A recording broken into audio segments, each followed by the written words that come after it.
A queen's secret Saturday ritual involved a monstrous transformation. The wisest wizard of all time was tricked into an eternal prison by a woman he loved. One dance was so enchanting it cost a holy man his head. A powerful sorceress sent a poisoned cloak to her own brother, the king. These aren't just wild stories. They are whispers from the medieval world. Tales of women whose beauty, brains, and ambition left a trail of awe, fear, and sometimes utter devastation. Number 10. Guinevere, the queen whose love toppled a kingdom. They said her beauty was legendary, a face that could launch not ships but chivalric quests and tragically a devastating war. Guinevere was the Queen of Camelot, wife to the noble King Arthur. But her heart, as many tales tell, belonged to another. Sir Lancelot, Arthur's most trusted knight and dearest friend. This wasn't a simple affair. It was a slow-burning fire that would eventually consume the grandest kingdom of legend. Imagine the glittering court of Camelot, a beacon of justice and knightly virtue. Yet, beneath the surface, whispers grew. Lancelot, brave and dashing, and Guinevere, radiant and admired, found themselves drawn together by an irresistible force. Some stories say Merlin, the court wizard, warned Arthur against the marriage, foreseeing the sorrow it would bring. But Arthur, captivated by Guinevere, went ahead. Their encounters were fraught with danger. There's the tale of the cart, Lancelot hesitating for a moment to ride in a shameful cart to rescue Guinevere, earned her brief but cold displeasure, showing how deeply his devotion ran, and how much her opinion mattered. Their secret meetings, stolen moments of passion, were a dangerous game in a court full of watchful eyes. The discovery, when it finally came, was explosive. Often, it's Arthur's bitter nephew Mordred, or the knight Agravain, who exposes the lovers. Arthur, bound by law and his own honor, was forced to act. Guinevere was sentenced to burn at the stake, a common punishment for treasonous adultery.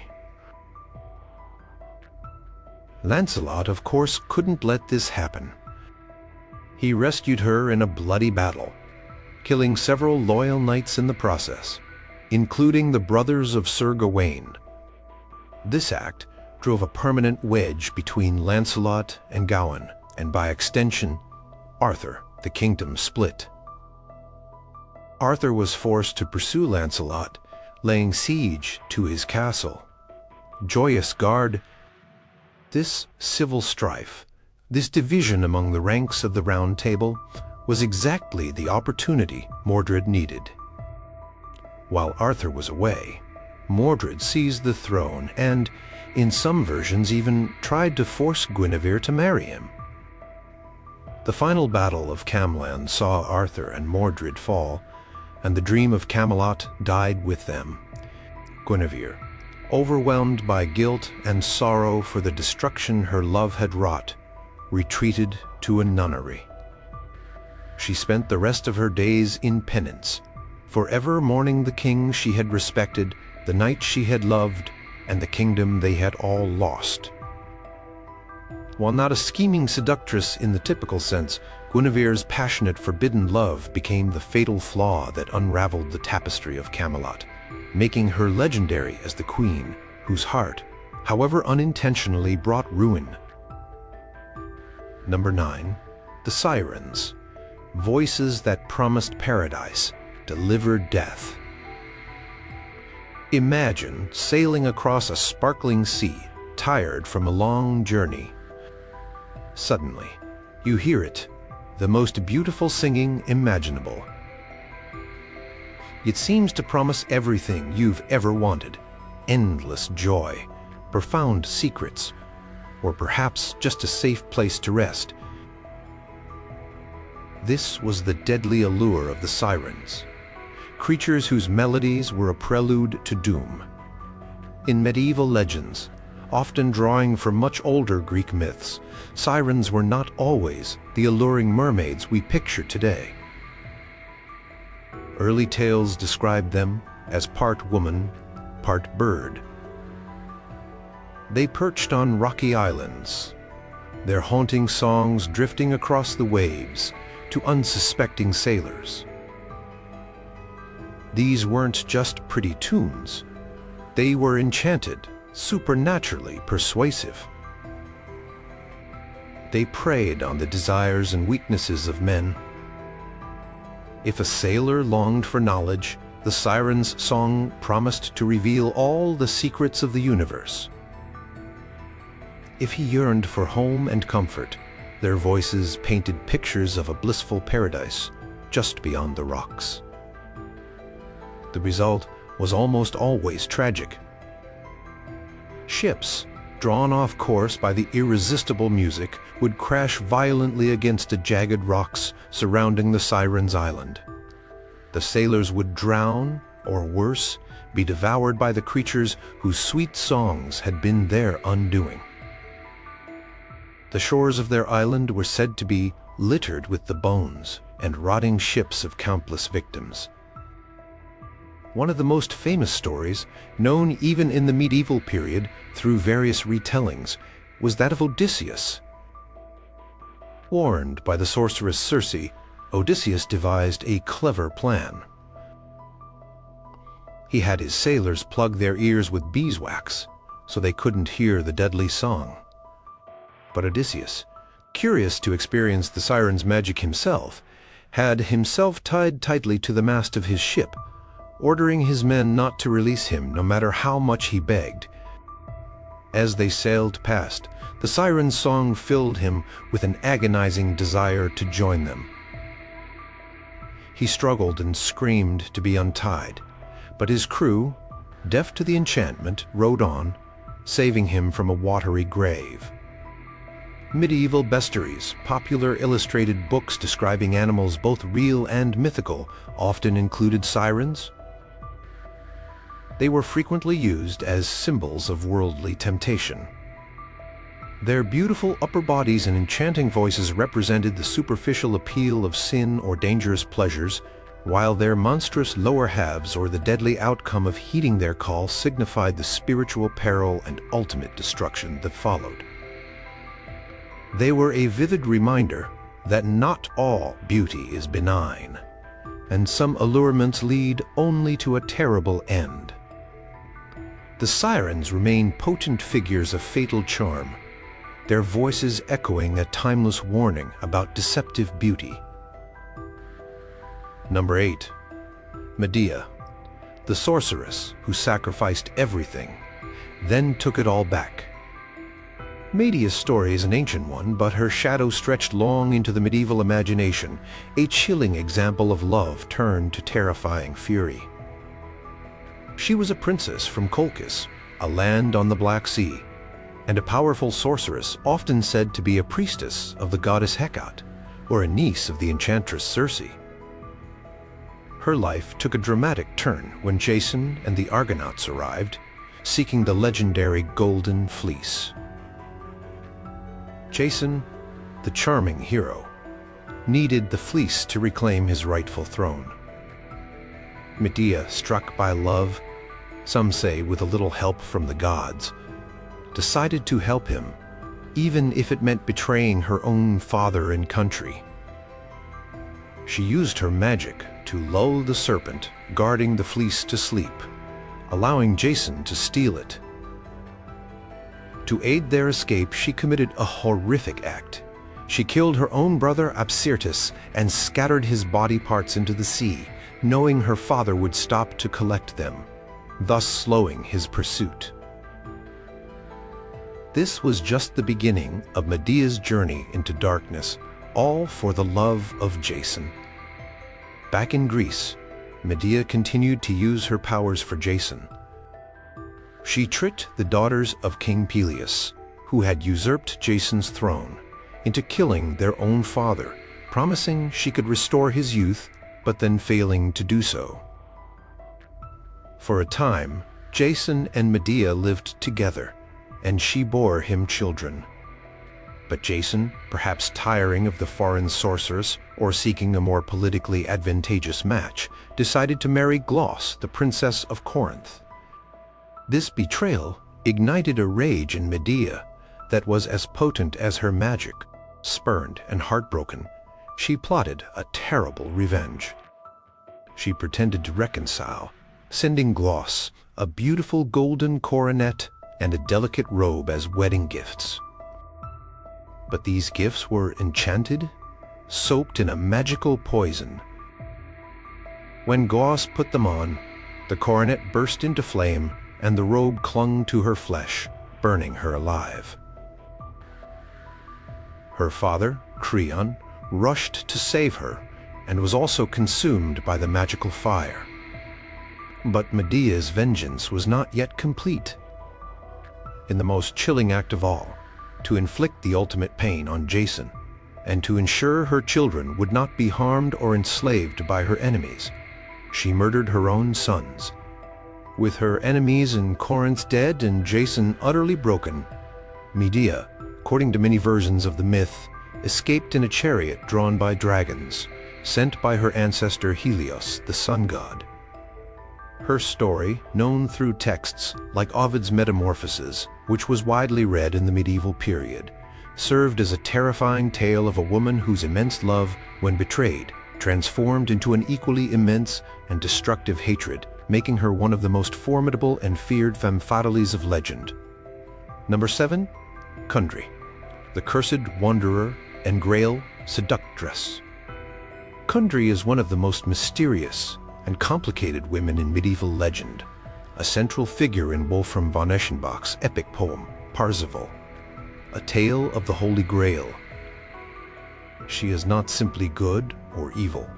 She exists in a strange, tormented space between. Sometimes she appears as a sorceress, other times as a messenger of the Grail, and often she is a tormented soul bearing a terrible curse. In one of her forms, Kundry is described as shockingly ugly, riding a mule, dressed in rags, with boar-like tusks, long ears and eyes like a basilisk. In this guise, she often bursts into King Arthur's court or other noble gatherings, delivering harsh truths, rebuking knights for their failings, or bringing news from the hidden Grail Kingdom. She is wild, outspoken, and possesses knowledge that others lack, including fluency in many languages and familiarity with arcane arts, like herb lore and astronomy. But Kundry has another side. She is also bound to the service of Klingsor, an evil magician who opposes the Grail Fellowship. In Klingsor's enchanted castle filled with sensual delights, Kundry transforms into a woman of breathtaking beauty. Her mission here is to seduce the Knights of the Grail, or those aspiring to join them, and lure them away from their spiritual path. Her allure is potent, designed to ensnare even the most virtuous. She attempts this with Parzival himself, appealing to his senses and his emotions. The source of her torment and her dual nature is a profound curse. According to the legends, Kundry is a figure who has lived for centuries. One tradition suggests she is the woman who laughed at Jesus Christ as he carried the cross, and for this she was condemned to wander the earth, never finding peace, caught in a cycle of sin and reluctant service. She desires salvation and release from her curse, but is repeatedly drawn back into Klingsor's service or her wild, accursed state. Her relationship with the Grail is deeply ironic. She serves it as a messenger, yet also works to undermine its knights. She possesses great wisdom about the Grail and its mysteries, but her own life is one of suffering and spiritual conflict, When Parzival, after his long and arduous journey, finally achieves the Grail kingship, Kundry is present. In this moment of ultimate spiritual triumph, her curse is finally lifted. She is baptized, and then, finding peace at last, she dies. Kundry's story is a powerful medieval exploration of sin, suffering, and the yearning for redemption, embodied in a figure whose fatal allure was just one facet of her complex, cursed existence. Number 6. Brunhilde of Austrasia, the warrior queen in a vicious vendetta. History itself can sometimes give rise to legends so dark they rival any fiction. Brunhilde was a real Visigothic princess who became a Frankish queen in the late 6th century.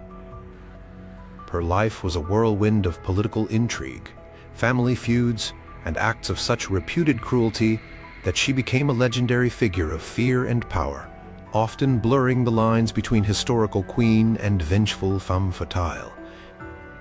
Brunhilde married Sigebert I, King of Austrasia, one of the Merovingian kingdoms.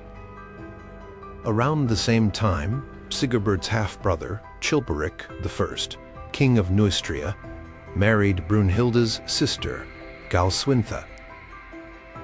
This should have forged an alliance. Instead, it ignited a firestorm. Chilperic already had a lover, a former servant named Fredegund, who was ambitious and ruthless. Not long after the marriage, Galswintha was found strangled in her bed. Everyone suspected Fredegund of instigating the murder with Chilperic's complicity. This act plunged Brunhilde into a lifelong quest for vengeance against Chilperic and Fredegund. This blood feud, known as a fade, would span decades and involve multiple generations, tearing the Frankish kingdoms apart. Brunhilde was not a passive victim.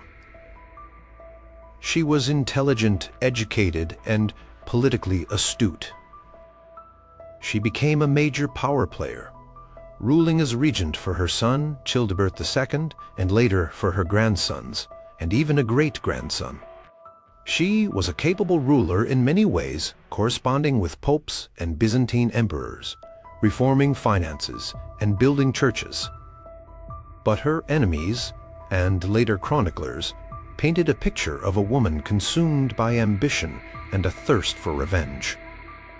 She was accused of incredible cruelty, of ordering assassinations, and even of causing the deaths of some of her own descendants if they stood in her way or challenged her authority.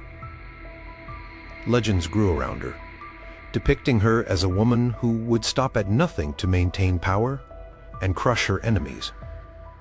Her long and turbulent life came to a horrific end. In 613, when she was in her late 60s or even 70s, she was betrayed by her own nobles and captured by Slothar II, the son of her nemesis, Fredegund.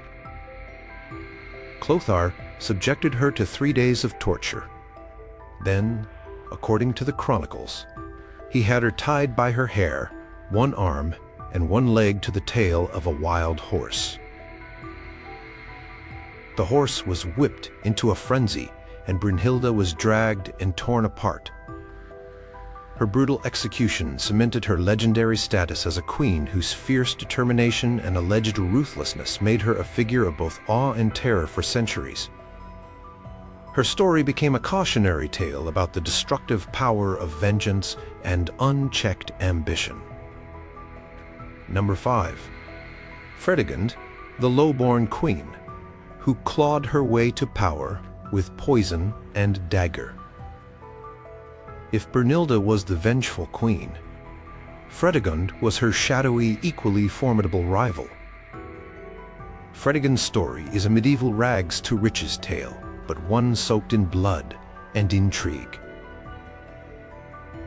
She began as a servant in the palace of Chilperic, the first king of Neustria, But she was no ordinary servant. Possessing remarkable beauty, intelligence, and a ruthless ambition, she captivated King Chilperic. She became his mistress, and her influence over him grew steadily. Chilperic was already married to Guinevere, with whom he had several children. Fredegund, it is said, cleverly engineered Guinevere's downfall, tricking her into a mistake that led Chilperic to repudiate her and send her to a convent. With Guinevere out of the way, Fredegund's position was strengthened. However, Chilperic then decided to make a politically advantageous marriage to Galswintha, the Visigothic princess and sister of Brunhilde. Fredegund was temporarily sidelined, but not for long. Galswintha was soon found murdered, strangled in her bed. Suspicion immediately fell on Fredegund, who many believed had either committed the act herself or persuaded Chilperic to have it done. Shortly after Galswintha's death, Chilperic married Fredegund, making her Queen of Neustria. This murder was the spark that ignited the decades-long bitter feud with Brunhilde, Galswintha's sister. As Queen, Fredegund was relentless in protecting her power and ensuring the succession for her own children. This meant eliminating any potential rivals, including Chilperic's sons from his previous marriage to Guinevere. Legends accuse her of a terrifying array of crimes. She is said to have sent assassins armed with poisoned knives, called scramasaxes, to kill her enemies, including King Sigebert I, Brunhilde's husband, and even Brunhilde herself, though that attempt failed. One particularly chilling tale involves an attempt to murder Brunhilde and her son Childebert II using clerics armed with poisoned daggers. She was also accused of trying to kill her own daughter Rigunth in a fit of rage by slamming a heavy chest lid down on her head. Rigunth was saved by servants, but the story illustrates the violent passions attributed to Fredegund. She was a master of intrigue, using spies, false accusations, and manipulation to destroy those who stood in her way.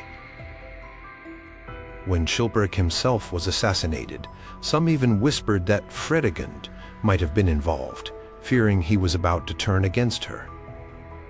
Unlike her rival Brunhilde, Fredegund died relatively peacefully in her bed in 597, having secured the throne for her young son Clothar II.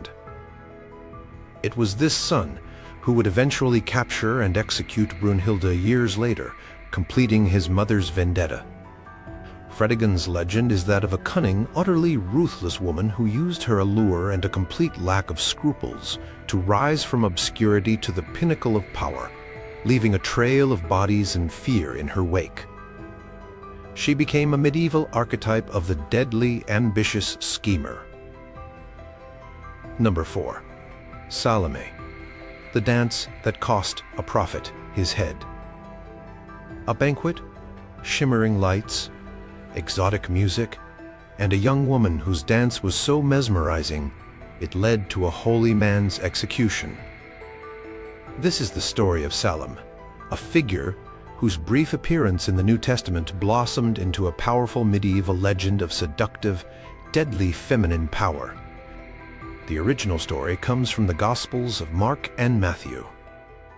Salome was the daughter of Herodias and the stepdaughter of Herod Antipas, the Tetrarch, or ruler of Galilee. Herodias had previously been married to Herod's brother Philip, and her marriage to Herod Antipas was publicly condemned as unlawful by John the Baptist, a fiery prophet who preached repentance. Herodias nursed a bitter grudge against John for this public shaming. Herod Antipas, though, was somewhat intrigued and perhaps a little afraid of John, recognizing him as a holy man. He had John imprisoned, but was reluctant to execute him. Then came Herod's birthday feast. It was a grand affair, and to entertain the king and his guests, young Salome performed a dance. The Gospels don't describe the dance in detail, but later traditions, especially in the medieval period and beyond, embellished it, imagining it as incredibly alluring and seductive. Herod was so utterly captivated, so exceedingly pleased by her performance, that in a moment of drunken enthusiasm he made a rash vow.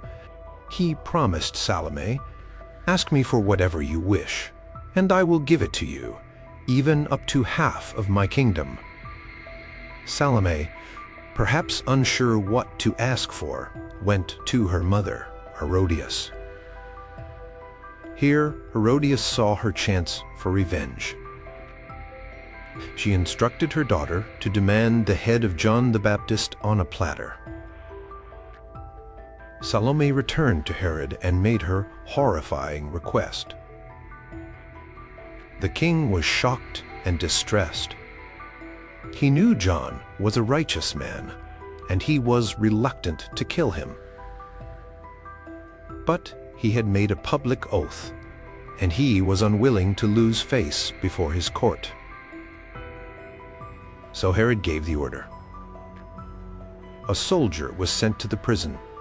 John the Baptist was beheaded, and his head was brought in on a platter and given to Salome. She, in turn, presented it to her mother, Herodias. In the medieval imagination, Salome often became more than just an obedient daughter. She was increasingly portrayed as a key instigator, a symbol of dangerous female sensuality that could corrupt men and lead to terrible sacrilege. Artists depicted her as beautiful and cold, sometimes even dancing with the severed head or gloating over it. She became a shorthand for the idea that female charm could be a weapon, capable of mesmerizing powerful men and leading them to commit acts of grave injustice and impiety. Her dance became legendary, not for its beauty alone, but for its deadly consequence, forever linking her name with the death of a saint. Number 3. The Lady of the Lake, Guinevere, the enchantress who stole Merlin's heart and his magic. In the rich tapestry of Arthurian legend, few figures are as enigmatic and powerful as the Lady of the Lake. There isn't just one. The title often refers to different magical women associated with water, wisdom, and other worldly power. But one of the most famous and certainly fitting the femme fatale archetype is the enchantress known often as Nimue or Viviane, Ninian, and other variations, who captivated the great wizard Merlin and ultimately became his downfall. Merlin was the wisest and most powerful sorcerer of his age, the architect of Camelot, King Arthur's guide and protector. He could command the elements, see the future, and shapeshift at will. Yet, for all his wisdom and magical might, he was not immune to love, or perhaps infatuation. He encountered Nimue, a young woman of ethereal beauty and keen intellect, often described as a fairy or a priestess from a magical land. Merlin became utterly besotted with her. He followed her, taught her his magical arts, and showered her with affection. Nimue, however, was more calculating. She was eager to learn Merlin's secrets, the powerful spells and enchantments that he alone knew. She skillfully played on his affections, promising him her love in return for his knowledge. Some tales say she found his constant attention overbearing and sought a way to be free of him. Merlin, despite his ability to foresee the future, knew that his relationship with Nimue would lead to his doom. He even confessed this to King Arthur or his own companions, lamenting that he was powerless to resist her charm. He continued to teach her everything he knew, revealing his most potent spells, including the incantations for binding and imprisonment. Once Nimue had learned all she desired from him, the legends say she turned his own magic against him. The details vary. Some stories say she lured him into a cave under a great stone in Cornwall and then used a spell to seal him inside forever. Others tell of her trapping him within an invisible tower of air, or beneath a hawthorn tree, or even within a magic mist. Whatever the method, the outcome was the same. Merlin, the master magician, was eternally imprisoned, alive but cut off from the world, his voice sometimes heard but his presence lost. Nimue, now possessing vast magical knowledge, went on to become a significant figure in her own right. In some versions, she takes over Merlin's role as a protector of Arthur, or becomes the guardian of Lancelot after his father's death, raising him in her mystical underwater kingdom. But her legend is forever tied to the tragic fate of Merlin, a stark reminder that even the greatest wisdom and power can be undone by the allure of a captivating woman with her own agenda. She didn't necessarily wish him ill in all versions, but her actions effectively neutralized one of Camelot's greatest assets, all through the power of her charm and his inability to resist it. Number 2. Melusine, the fairy bride with a shocking secret and a terrible curse. The tale of Melusine is one of the most enchanting and poignant medieval legends, a story of love between a mortal man and a mysterious water fairy, a love shattered by a broken promise and a terrifying revelation. Melusine was said to be a creature of extraordinary beauty, grace, and wisdom, but she carried a secret, a curse, that would ultimately define her fate and that of her descendants. The story, popularized in the late 14th and 15th centuries, particularly by Jean d'Arras, begins when Raymondin, a nobleman of Poitou in France, accidentally kills his uncle during a boar hunt. Distraught and lost in the forest of Colombiers, he stumbles upon a beautiful woman by a fountain. This is Melusine. She comforts him, offers him wise counsel, and he is instantly captivated by her charm and intelligence. Melusine agrees to marry Raymondin, promising him great fortune, vast lands, and many famous descendants. She would make him a powerful lord. But there was one strict condition. He must never ever attempt to see her on a Saturday. He must respect her privacy on that one day of the week. No questions asked. Raymondin, deeply in love and eager for the prosperity she promised, readily agreed. True to her word, Melusine brought immense success to Raymondin. She used her powers and wisdom to help him acquire great wealth and territories. She was a prodigious builder, magically overseeing the construction of magnificent castles, abbeys, and towns, including the famous castle of Lusignan, which seemed to spring up overnight. She bore him 10 sons, many of whom, though sometimes marked by strange disfigurements, like a lion's paw on one cheek or an extra eye, grew up to be brave knights and powerful rulers, founding dynasties across Europe. For many years they lived in happiness and prosperity, and Raymondin honored his vow. However, doubt and suspicion, often fanned by Raymondin's jealous brother or other courtiers, began to creep into his mind. Why the secrecy? What did she do on Saturdays? One fateful Saturday, consumed by curiosity and urged on by his brother, Raymondin broke his promise. He spied on Melusine in her private chamber. What he saw horrified him. Melusine was in her bath, and from the waist down, she was not a woman but a monstrous serpent with a long, thrashing tail. In some versions, she has 2 tails or even wings. The secret was out. Melusine was under a curse, a geas placed upon her by her fairy mother for an offense against her father.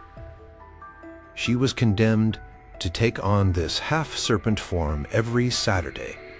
If her husband kept his vow never to see her thus, she might eventually have been freed from the curse and died a mortal woman. But if he broke it, she would be doomed to an eternity in that form. Though horrified, Raimondin initially kept his discovery secret. But later, during a quarrel, possibly after one of their sons committed a terrible crime, he publicly denounced her, calling her a false serpent. Heartbroken by his betrayal and the public revelation of her secret, Melusine let out a terrible cry of anguish. She transformed, sometimes sprouting wings, and flew out of the window of the castle of Lusignan, circling it 3 times before disappearing forever. Legend says she became a spirit of warning, a type of banshee. Her mournful cries would be heard wailing around the towers of Lusignan Castle whenever one of her descendants, the lords of Lusignan, was about to die, or when disaster threatened the family. Melusine's tale is a tragic romance, a story of a powerful, benevolent fairy whose love was conditional and whose otherworldly nature, when betrayed, led to sorrow and a lingering, haunting presence.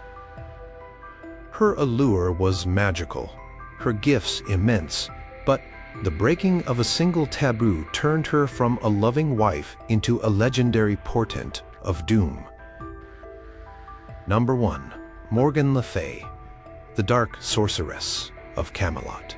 No list of medieval femme fatales would be complete without Morgan Le Fay, King Arthur's enigmatic and often malevolent half-sister. Her name itself evokes images of dark magic, cunning deception, and a deep-seated animosity towards the shining ideals of Camelot. She is one of the most complex and enduring figures in Arthurian legend, evolving over centuries from a benevolent healer to a powerful, dangerous sorceress. Morgan was the daughter of Arthur's mother, Igraine, and her first husband, Gorlois, Duke of Cornwall. This made her Arthur's older half-sister. Early tales sometimes depict her as a magical healer, one of the 9 enchantresses dwelling on the mystical Isle of Avalon, a place of magic and eternal youth. She is even sometimes portrayed as one of the queens who takes the dying Arthur to Avalon after his final battle. However, as the Arthurian legends developed particularly in the French prose romances of the 13th century, Morgan's character took a much darker turn. She became a potent antagonist to Arthur and his Knights of the Round Table. She was said to have learned magic sometimes from the wizard Merlin himself, before he became wary of her, or in a nunnery that was secretly a school for sorcery.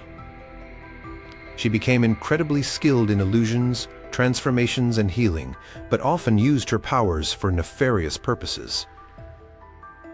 Her enmity towards Arthur was deep and multifaceted. Some stories suggest it stemmed from her forced marriage to King Urien of Gore, a man she did not love, a marriage possibly arranged by Arthur. Others hint at a more personal jealousy, or a fundamental opposition to Arthur's rule and the Christian values of his court, as Morgan was often associated with older pagan magical traditions. She also harbored a fierce hatred for Queen Guinevere, perhaps out of jealousy for Arthur's affection, or because Guinevere represented everything Morgan was not. Morgan Le Fay used her beauty, her cunning, and her magic in numerous plots against Arthur. She took lovers, such as Sir Accolon, whom she tricked into fighting Arthur with Excalibur, Arthur's own enchanted sword. She had stolen Excalibur and its protective scabbard, replacing them with fakes. The plan was for Accolon to kill Arthur, after which Morgan and Accolon would rule. The plot failed, but it showed the depths of her treachery. She constantly sought to expose Guinevere's affair with Lancelot, not out of any sense of justice, but to humiliate the queen and destabilize Arthur's court. She sent a magical drinking horn to Camelot that would spill its contents if any unfaithful woman drank from it, hoping to shame Guinevere. Another time, she sent Arthur a richly embroidered cloak as a gift, which was actually enchanted to burst into flames and consume the wearer. Fortunately, a lady-in-waiting tried it on first, revealing Morgan's deadly intent. Her domain, the Vale Perilous, or the Val Sans Retour, Valley of No Return, was a place where she ensnared unfaithful knights, trapping them with her enchantments. She was a master of disguise, often appearing as an old hag or a beautiful damsel to deceive her enemies. Despite her villainy, Morgan remained a figure of immense power and intellect. She was beautiful, learned, and a formidable sorceress, making her a constant, unpredictable threat to the stability and honor of Camelot. Her legend is that of a woman who walked the line between fairy and human, magic and royalty, becoming the ultimate enchantress whose allure and ambition were as dangerous as her darkest spells.